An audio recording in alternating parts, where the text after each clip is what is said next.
Welcome to Two Gals. Welcome back to Two Gals in a Glass Half Full. We are in the month of November. We're talking about relationships, and we're having one of our favorite guests back on. But before we get started, Dr. Jess, what is in your glass?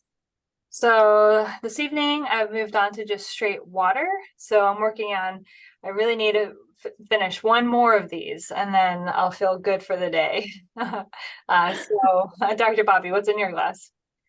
I am having an agua fresca. Oh, It's actually really good. It's hibiscus. It says it's a juice beverage, but then when you look at it, it's 3% juice. So not really a juice beverage.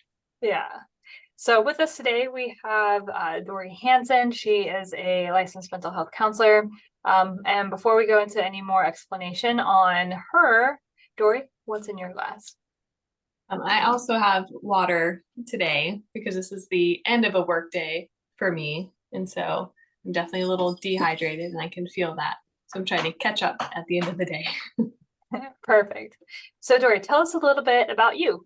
Like what's your bio? I am a licensed mental health counselor. And so I'm in the Jacksonville area. So my full-time job is working for a big hospital system up here, working with high acuity patients on the outpatient side of the hospital. And then I also have a small private practice as well. And I do that all virtually after work hours, just for some clientele within the Jacksonville community. So it's a nice way to stay connected, keep my therapy skills on point, right? And in very different settings, which is cool too. And I'm trauma certified. So that's a lot of my specialty is crisis and trauma. And I'm also a qualified supervisor for people coming up within the field to kind of help be a gatekeeper for the field. And then I'm soon to be, in just a few weeks, to go to a grief certification. So I can really kind of hone in my skills in that area.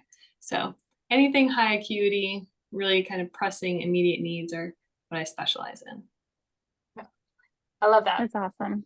And Mhm. so this is like the perfect person to be able to talk to about relationships, because sometimes how we interact in our relationships can be affected by traumas, or there's a lot that can happen and weave in and out of this world. And so talking to somebody that knows more than us about how to keep these relationships healthy is the point for today. And so I think our biggest topic that we wanted to cover today is talking about boundaries. And so, Dorie, tell us a little bit about when we consider this concept of boundary. Let's just talk about that first. Like sometimes we don't even really know what that might mean. Yeah. In boundary settings, I think we're hearing boundaries more and more nowadays, right? People are using that more and more. And I think it's important to have conversations about it to make sure that we are setting healthy boundaries, figuring out what that means for us, right? And also using it in the correct way.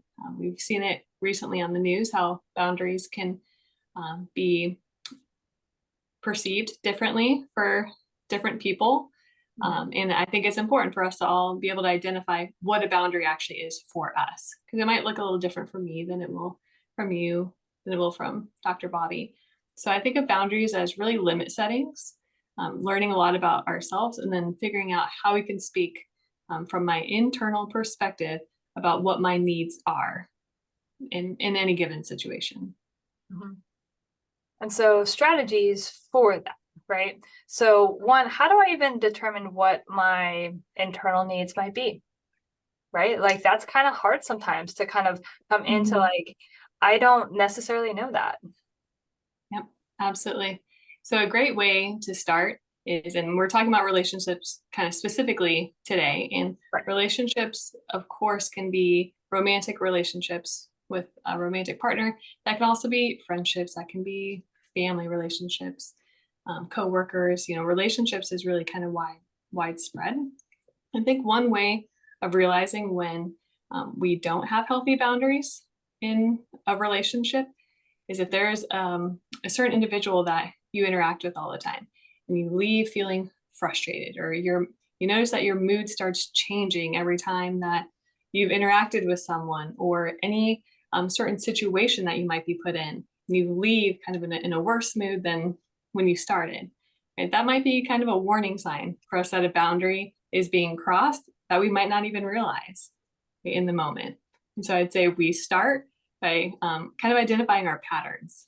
So just our own behavioral patterns. So if I know every time I go to my sister's house, I leave feeling really anxious and upset, right? Then maybe there's something there that like I need to examine more, right? To figure out how I can set a boundary in that setting. That's hypothetical, of course. It doesn't happen at my sister's house. Full disclosure, Nice. this is my sister. Right. That's why Dr. Jess and I are giggling a little bit as you say that. I definitely agree. I think boundaries they're hard, really hard. And as you go through life, they change too. So just when you think like you get your, I just had a little one, and so I just started like with my significant other. We're on, we figured things out between the two of us. Now we added another little one in there, and both of us have very strong feelings for this little one. So, those boundaries had to change, and took a little bit to get there too. So I think it's really important. And sometimes it's really hard just to know how to set a boundary. Yeah. And how to Absolutely. set it in a way that it won't make the person defensive, won't ruin the relationship, that we can all set boundaries, but how do we do it tactfully and respectfully? Absolutely. And a lot of people, when we're not used to setting boundaries, right? And people in our lives aren't used to us setting boundaries. And then we start setting boundaries. Often that's not perceived well, right? It's perceived differently than how our intention is coming off. And so it really is, it's how we communicate about those boundaries that's important when we start that process. Yeah. And so first I think, so we identify based on our behaviors, like, maybe I do need to like recognize that I need some sort of healthy boundaries with this specific relationship. Are there any other like behaviors or just times where we can be proactive about whatever this might be? And I'm thinking mostly like, let's say like a partnership, some sort of romantic relationship where you want to go in a little bit like on the healthier side, like proactive side. Yeah, absolutely. We all come with our own baggage. Right? I know I have mine. We all have our own baggage. And when we're entering into a new relationship, whether that's friendship or romantic, however that looks, we're coming in with our own stuff. And so sometimes we can come in and those boundaries can look very different. We feel like I'm going to walk in and my boundaries are going to be that I'm going to set all these rules. These are my rules that you have to follow in order to be my friend, to be my partner. That's not quite a boundary, right? That's speaking from a different perspective. That's speaking from some fear, some anxiety, some internal stuff that needs to be worked through. And so in a new relationship, right, a boundary is going to be really important to identify with that partner specifically, with that friend specifically, right? What is it about this relationship that's important to me? And in what areas do I feel like there need to be some sort of like limit setting, some sort of guidelines so that we both feel healthy, right? We both feel productive in the relationship. And I think that's different, right? It's bringing in another perspective rather than just coming at a new relationship very one-sided. Mm-hmm. Yeah, I think that's where like that conversation, for me, it always seems like it needs to be something where we're conversing together of like, hey, like, for me, like it was something like simple, like I really, at the end of the day, I really like to have my run, that helps me transition into my evening. I need that physical outlet. I need that burst of energy, running or tennis or something, And so, but what that meant was that our dinner time was later than what my partner really preferred to eat dinner. So there was just like this, where can we come to a consensus here so that we're, he's got a very early start to the day. And so, it's like, how can we make all of this work? And so it was more of this conversation of like, I have this physical need. I have this need of getting to bed at a certain time. And so we were able to kind of together figure that out versus like, this is my rule, no matter what, like I'm going to run at this time and I'm going to be done at this time. And it just that, obviously isn't going to be something where you work together. So that's kind of been one of the strategies that we've used, is just saying like, what are your needs? What are my needs? And then how can we find that common ground together? Yeah. Yeah. Absolutely. Compromise. Yeah. But still like understanding like I do think there's got to be some point where before the tension happens, where it's like you can kind of see where it's like this isn't going to be like a like 100% of everything's going to work out perfectly, but I do think like the more we can kind of have that open conversation as early as possible, and it just kind of helps not build into these big tension points. So as far as like, so like each of these categories are a little different with like coworkers and family and friends and whatnot. So as far as like, that coworker setting, which is kind of hard because we can't choose them. We can choose our friends, we can choose who we want to interact with, more or less with our family. There's gonna be times where like you're gonna be in a common setting, but with like our coworkers, that's like, I mean, we can quit our job or we kind of stay. So what are strategies there for like still keeping that as healthy as possible for you as the individual? So this goes into like a lot of that internal work.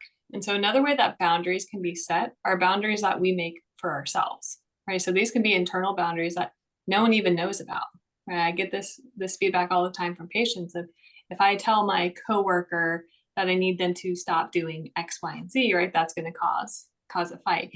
And so instead, what I would really challenge all of us to do, like as individuals, is to reflect internally. Okay, so what is my boundary during the day? So if I know that this coworker and I just we don't get along, right? We're not clicking, we're not driving. It's not there. Okay, so I need to start figuring out my boundary, which might mean how often I allow myself to interact with a person, how much I'm allowing myself to be impacted by this other person.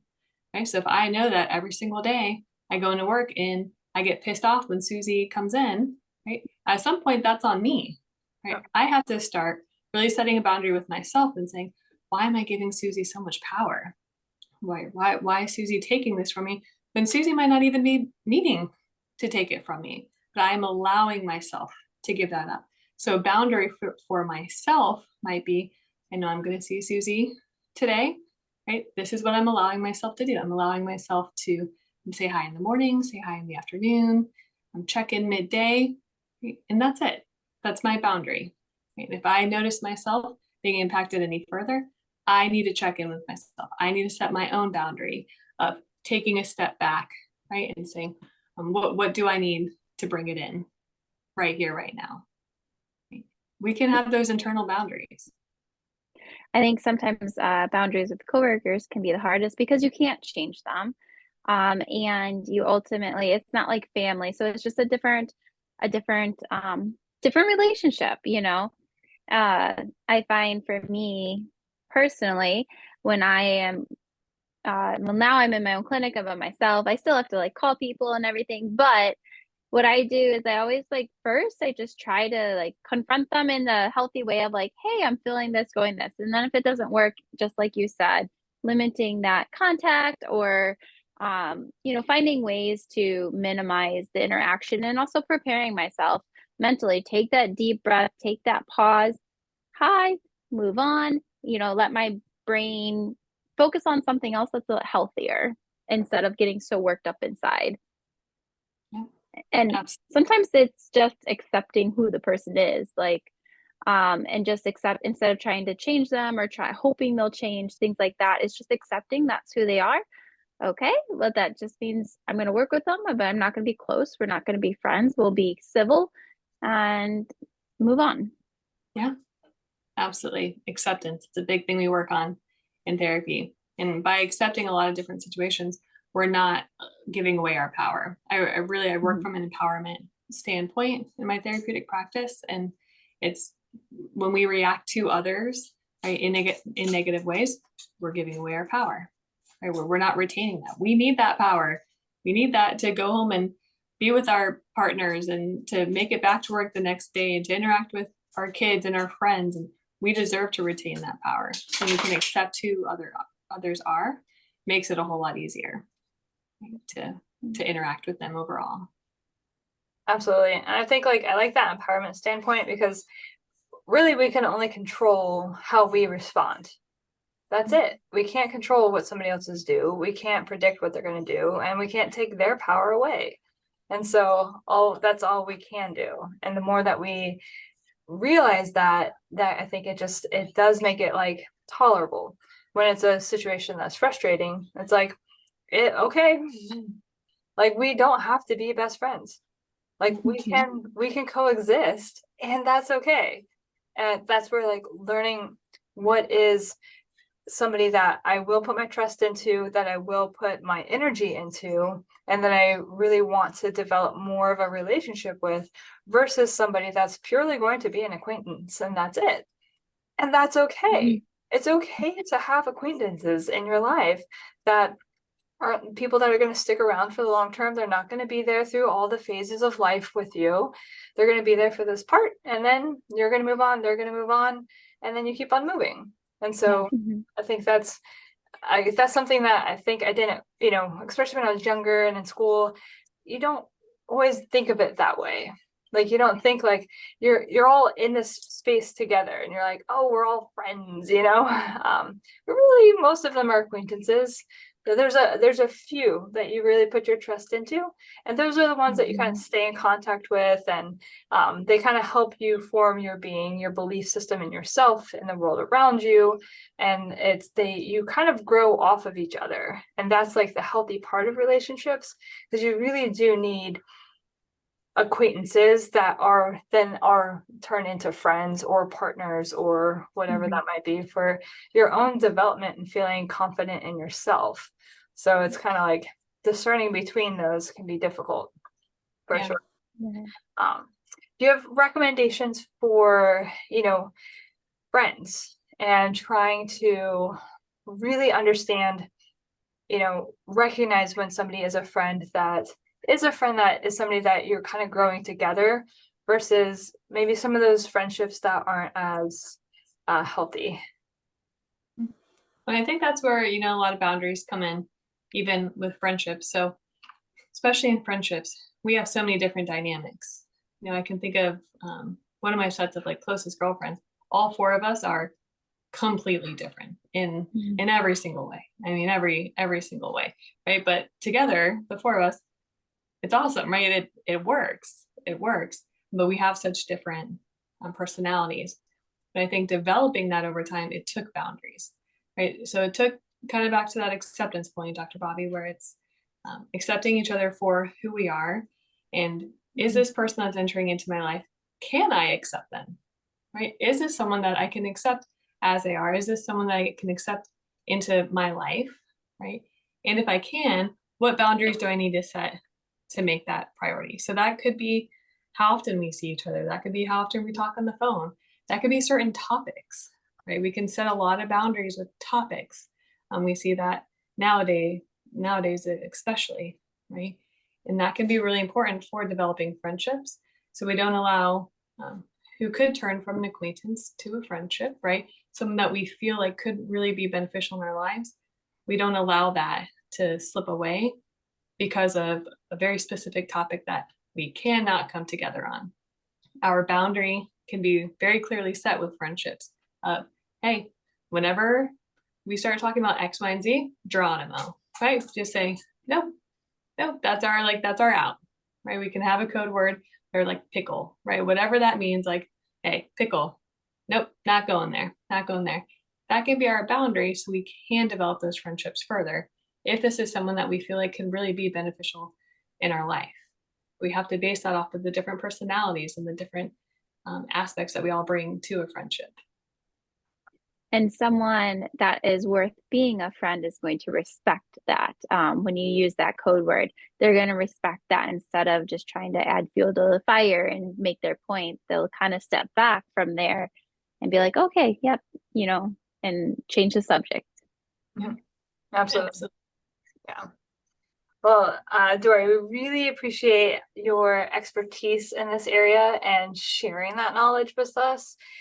If there's kind of one tidbit that would be helpful for a takeaway, what do you think that tidbit would be for boundaries and relationships? I would say work together on boundaries. So in any sort of partnership, that would be with friendship, partnership, family, work together on your boundaries. So try not to be very one-sided, closed-minded. If we're struggling in any sort of area with a partner in our lives, and however that looks, right? Really try to come together with that partner to say, how can our boundaries align? Right, Dr. Bobbie, you're a new mom, right? I'm expecting currently. That's a big conversation that my partner and I are having right now.